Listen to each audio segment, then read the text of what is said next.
책 읽어주는 남자 김기사. 법륜스님의 행복. 185페이지. 남의 불행 위에 내 행복을 쌓지 마라. 많은 사람들이 성공을 인생의 목표로 삼습니다. 흔히 좋은 학교를 나오고 좋은 직장에 다니고 좋은 배우자를 만나서 사는 것을 성공이라 말합니다. 이때 좋은 학교란 좋은 직장에 들어가기 위한 관문과 같고, 좋은 직장이란 적게 일하고도 많은 돈을 받으며 편히 일하고 대우받을 수 있는 곳, 남에게 권세를 부릴 수 있는 곳, 남이 부러워하는 곳을 의미합니다. 한마디로 표현하면 주위 사람들보다 더 많은 재물과 지위, 명예와 인기를 갖는 것입니다. 물론 이렇게 직설적으로 얘기하면 어떤 사람들은 꼭 그런 것만은 아니다라고 고개를 내저을지도 모릅니다. 우리는 흔히 자신의 성공이 타인에게 피해를 주지 않았다고 생각합니다. 하지만 만약 내가 30평 아파트에 사는데 주변에서 나를 부자라고 말한다면 주변의 아파트는 30평 미만이라는 뜻입니다. 그리고 그들은 나를 보며 상대적 박탈감을 느낍니다. 이 또한 누군가의 불행 위에 선 행복에 속하는데 우리는 그렇다는 생각조차 하지 못한 채 살아갑니다. 대부분의 사람들은 재물이든 권력이든 명예든 인기든 무조건 남보다 더 많이 소유하는 것이 인생을 성공적으로 사는 길이라 여깁니다. 그래야 나중에 베풀 수도 있다고 생각합니다. 기부도 많이 할 수 있고 교회나 절에 헌금이나 시주를 많이 하며 사회사업도 크게 할 수 있고 역사의 이름을 남길 만한 일도 할 수 있지 않겠느냐고 생각합니다. 문제는 더 많이 소유한다는 것이 상대적 개념이라는 것입니다. 남보다 더 많이 소유하려면 누군가는 나보다 더 적게 소유해야 하는 사람이 있어야 합니다.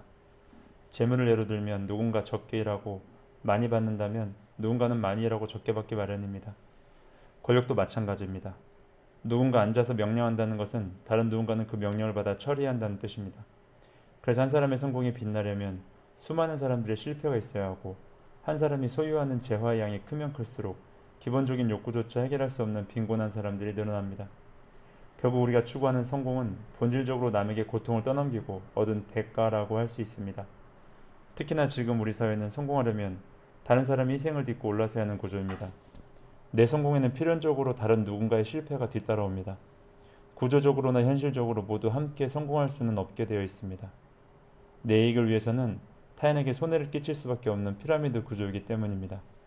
저마다 이 피라미드의 꼭대기를 차지하려고 다른 박질을 하고, 누군가 정상에 오르려면 다른 누군가는 경쟁에서 밀려나 꼭대기를 떠받치는 신세가 되어야 합니다. 하지만 꼭대기층이 아무리 똑똑한 사람들도 채워진다고 해도 중간층이나 그 아래층에서 떠받친 사람들이 없다면 피라미드는 무너지고 맙니다. 다수의 디딤돌이 있기 때문에 상부로 올라설 수 있는 겁니다. 그런데 꼭대기층에 오른 사람들은 자기 혼자 잘나서 그곳에 있다고 생각하면서 자기가 누리고 있는 혜택을 당연하게 생각합니다. 심지어 아래서 받쳐주고 있는 사람을 무능력하다고 무시합니다. 그러다 보니 대부분의 사람들은 꼭대기가 아니면 의미가 없다고 생각합니다. 전반적인 사회 분위기가 이렇다 보니 대다수가 수단과 방법을 가리지 않고 위로만 올라가려고 합니다. 이런 사회에서는 수단과 방법을 가리지 않고 욕망을 충족시키는 삶이 성공의 표본으로 인정받기가 쉽습니다. 요즘 세태를 보면 성실하게 일하고 주위 사람을 배려하면 세상 물정 모른다고 무시당하고, 부모에게 재산을 물려받아 일하지 않고 놀고 먹는 사람들을 복이 많다고 부러워합니다.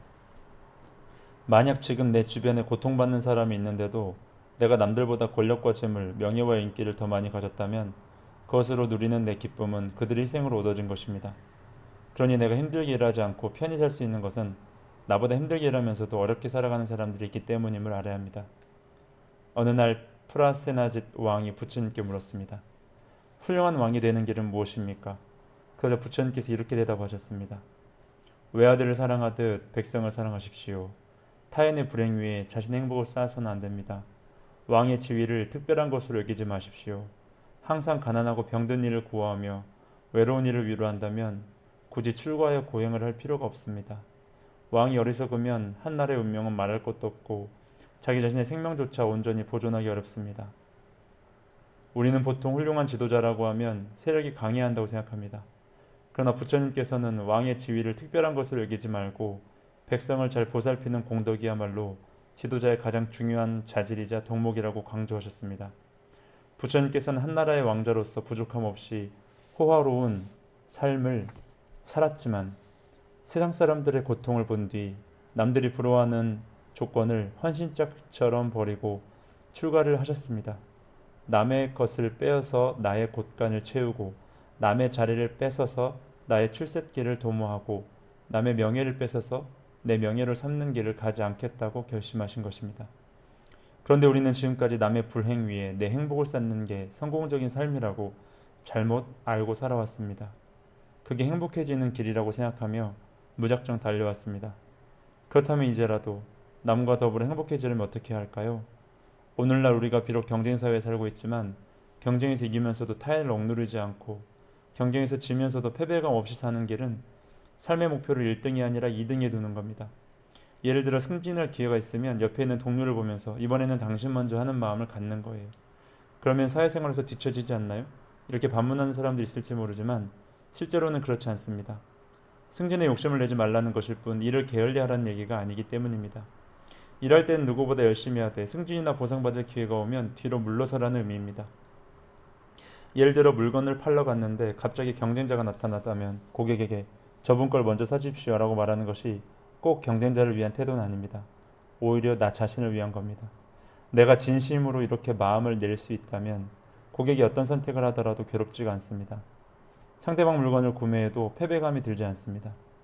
그렇게까지 말했는데도 고객이 내 물건을 선택한다면 그건 고객의 결정이지 내가 경쟁자를 짓밟은 게 아니기 때문입니다. 만약에 이런 길을 못 가고 경쟁하고 살 수밖에 없다고 생각한다면 그 과보를 받으면 됩니다. 내가 오늘 경쟁자를 밟았기 때문에 언젠가 내가 그에게 밟힌 날이 올 겁니다. 아니면 또 다른 경쟁자에게 밟히게 됩니다.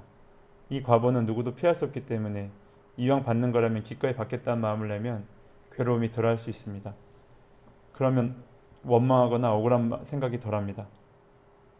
우리가 이런 삶의 이치를 안다면 출세는 출세대로 하고 인생은 인생대로 편하고 돈은 돈대로 벌 수 있습니다.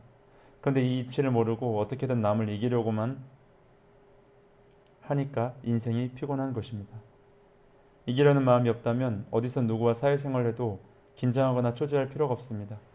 무슨 일을 하며 살든 편안하게 일할 수 있고 구성원들과도 화목하게 지낼 수 있습니다.